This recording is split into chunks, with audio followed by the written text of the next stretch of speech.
ಇನ್ನು ಕೊಪ್ಪ ತಾಲೂಕಿನಲ್ಲೂ ಕೂಡ ಭಾರೀ ಮಳೆಯ ಅಬ್ಬರ ಜೋರಾಗಿದೆ. ಪುಷ್ಯ ಮಳೆ ಅಬ್ಬರಕ್ಕೆ ಹುಲ್ಲಿನ ಗದ್ದೆ ಸೇತುವೆ ಮುಳುಗಡೆಯನ್ನ ಕಂಡಿದೆ.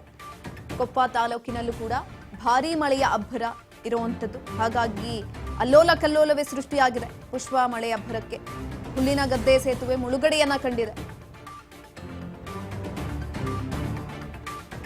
ಬಾಗಲಗದ್ದೆ ಕೊಗ್ರೆ ಮಾರ್ಗವನ್ನ ಸಂಪೂರ್ಣವಾಗಿ ಕಡಿತ ಮಾಡಲಾಗಿದೆ. ಕೊಪ್ಪ ತಾಲೂಕಿನ ಹುಲ್ಲಿನಗದ್ದೆ ಗ್ರಾಮದ ಬಳಿ ಒಂದು ಘಟನೆ ನಡೆದಿರುವಂತದ್ದು.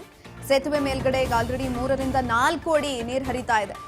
ಸೇತುವೆ ಮೇಲೆ ಮರದ ದಿಮ್ಮಿಗಳು ಬಿದ್ದು ಅವಾಂತರವೇ ಸೃಷ್ಟಿಯಾಗೋಗ್ಬಿಟ್ಟಿದೆ. ಅಲ್ಲಿ ಭಾರಿ ಮಳೆಯಿಂದಾಗಿ ಸೇತುವೆಗೆ ಭಾರಿ ಹಾನಿ ಕೂಡ ಆಗಿದೆ. ಸೇತುವೆ ಮುಳುಗಡೆ ಹಿನ್ನೆಲೆಯಲ್ಲಿ ಪ್ರಯಾಣಿಕರು ಪರದಾಟವನ್ನು ಕೂಡ ನಡೆಸ್ತಾ ಇದ್ದಾರೆ. ನೀವು ದೃಶ್ಯಗಳಲ್ಲಿ ಗಮನಿಸ್ತಾ ಇರಬಹುದು. ಅದೇ ಸೇತುವೆ ಮೇಲೆ ಮರದ ದಿಮ್ಮಿ ಕೂಡ ಬಿದ್ದಿರುವಂತದ್ದು.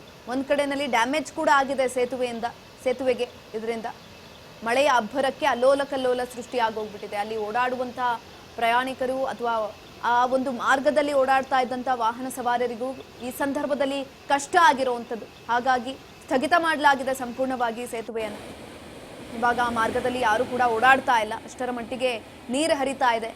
ಒಂದ್ ಕಡೆನಲ್ಲಿ ಸೇತುವೆ ಕೂಡ ಆಳಾಗಿರೋದ್ರಿಂದ ಅಪಾಯದ ಮಟ್ಟ ಅನ್ನೋದು ಜಾಸ್ತಿ ಆಗಿರುತ್ತೆ.